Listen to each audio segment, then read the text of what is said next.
Hello mga kasarap! Welcome po ulit dito sa Raisin Italy Kasarap Eating Challenge! At ngayon po ay may tayong bagong challenger. Bali pang 10 challenger natin siya.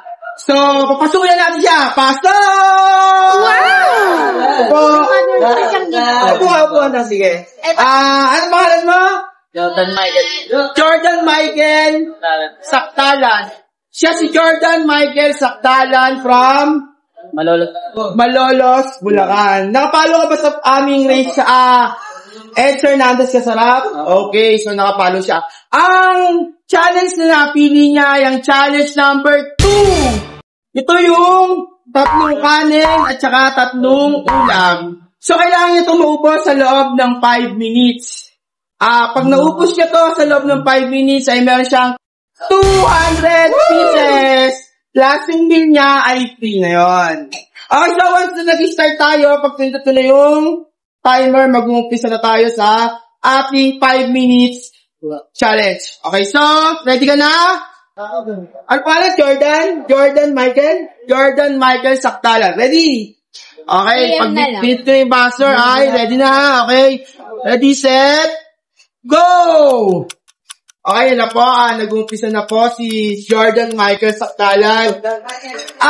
Mga kasarap, meron lang po akong gusto sabihin. Regarding po dun sa lahat ng vlog ko, simula nag-pretend ako, meron po kasi akong basher. Di ko alam basher tawag dito, wala lang. Basta meron anonymous na comment sa ating content. Ito po yung ating anonymous na comment. So, ang comment niya ay, bakit daw ako laging nakasalo? Na puti at saka naka-short. Hindi ka daw kasi naliligo. Hindi daw ba ako nagpapalit ng damit? Palit-palit din daw ng damit pag ngatay. Okay mga kasarap, i-explain ko po sa inyo Yung kasing sando puti na yon ay marami po akong sando na puti. Na kay Taki, ang size po ay double XL. Pero gusto ko sis. Tsaka po yung short ko na urban na short, ay marami rin po akong urban na short. Baka po lalo kayong magulat pag nakita nyo na yung brief ko ay isa lang din po ang kulay at isa lang din po yung size. Isa lang din po yung brand. Kasi po mas komportable ako sa sando at sa short. Ngayon po kaya po kung naka-t-shirt ay magsisipa po kami sa Pulunggupan dahil po first Friday po ngayon ng month na to. Okay, so balikan natin si Jordan. Nakakaisang ulam na siya at isang kanin. Diretso siya sa pangalawang kanin at sa pangalawang ulam. Dito po sa video na to, sa content na to, makikita nyo po na naglaba ako ng marami akong sando tsaka short. Same lang din halos yung brief na sinusuot ko.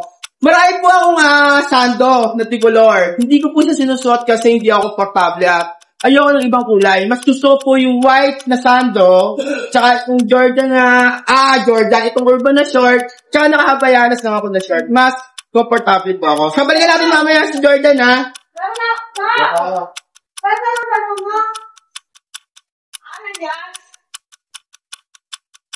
pa yung sabi ko. Easy na. Arat. Gulam. Bilis! Ang silangan na siya naman! Bilis! Ba't tayo mag-aating yan sa buwan? Ay! Ano na siya naman? Busy lang yung traffic naman.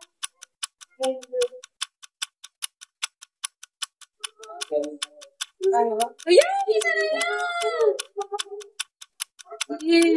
Okay na?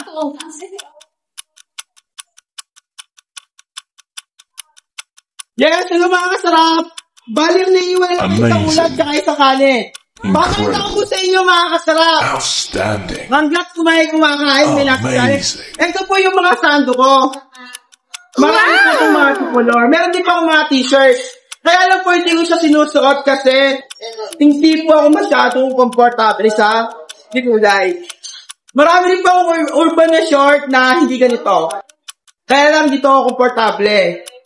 Kaya sabi nga kung saan ka komportable, kahit ang sabihin ng ibang tao, ay dun ka lang. Okay? Umeto. Balik mo. Pasakan. Dinis ko mahal. Makita. Relax na siya. Gutom mo. Hoy mga kasarap! Si Jordan po ay konti na lang. ang kinakain niya. So, yan, dire-diretso lang po siya. Ipa-first stop natin yung buzzer pagtapos na. I-stop mo na yung buzzer! Okay, so... sagot ka sa bibig. Okay na. Okay, si Jordan po ay mayroong pang natirang 1 minute tsaka 5 seconds. Galing! Okay, so congratulations, Jordan. Anong ginawa mong prepared doon para dito? Kailan ka ba ulit kumain? Gutom lang po, kanina umaga. Kanina umaga. So, gutom ka lang. Okay.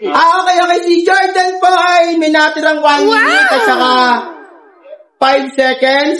So, si Jordan po ay nanalo ng 200 pieces. Remind lang po sa lahat po ng gustong sumali at kumasa sa challenge namin. Dito sa Raisin Eatery, Kasarap Eating Challenge. Magpunta lang po kayo dito sa Raisin Eatery. Invited po kami sa PRTI Barangay Sampaloc, San Rafael, Bulacan. Sa lahat po na nagko-comment sa akin, hindi ko masasabing basher na nasilip lang or nasita. Kahit naman din ako o yung mga kasama ko napapansin yung outfit ko. Sorry po, dun po kasi ako komportable. Sabi niya ako sa masaya dun ka. Ngayon po nag-t-shirt ako kasi magsisipa po kami sa Pulungtuban dahil po first Friday. So lang po mga kasarap, maraming salamat at lagi pala tatandaan na lahat pwede pero hindi lahat dapat. Bye-bye!